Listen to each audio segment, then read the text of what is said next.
unang-una, lagi yung nakatingin sa 4-hour chart. Ayan.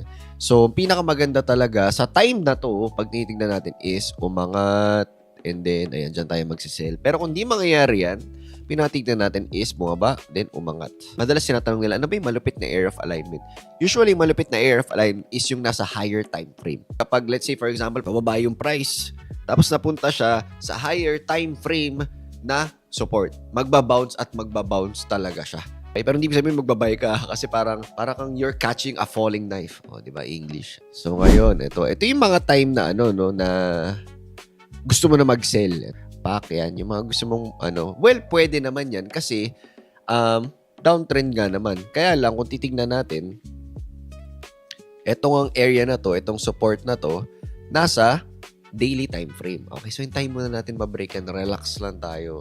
Okay, so bumaba, okay, nandun na siya. So tignan nyo, dahil daily siya, nagkakaroon talaga siya ng reaction. Okay? So ngayon, ang goal natin is maubusan na yung mga buyers dyan para makapasok na tayong mga sellers. Okay, so iba dyan pwede mag-sell dito or what, or dito. Pero again, hintayin muna natin ma-break yung daily na support.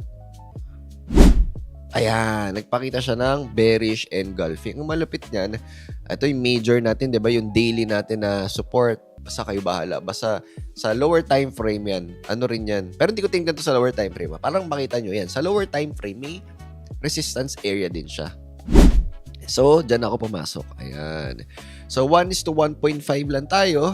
So, kung titignan nyo, Coach, ang layo naman ng SL mo. Pwede bang ganito? Tingnan mo kasi kung ganito, ang RR mo sana, Coach, edi 6. Diba? Yung mindset ko kasi is, yung the more RR, the less win rate.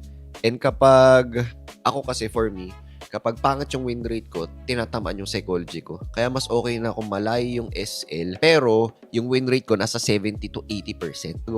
Bago tayo mag-move forward, ito yung una nating barrier, pangalawang barrier, pangatlong barrier, pang-apat na barrier. Sobrang dami. Okay, so minimum yan for me kapag mag-set kayo ng mga SL and gusto nyo magandang win rate, at least 2. Diba? Kung basagin man yan, ibig sabihin, mali talaga yung trade natin. So, ang nangyari is, ayun nangyari. Ayan. So, natipi tayo. Kagandahan, ang pinakamagagandang trade is hindi na umangat dito yung price. No? So, sobrang ganda ng mga trade na yan and sobrang grabe yung confidence mo after niyan.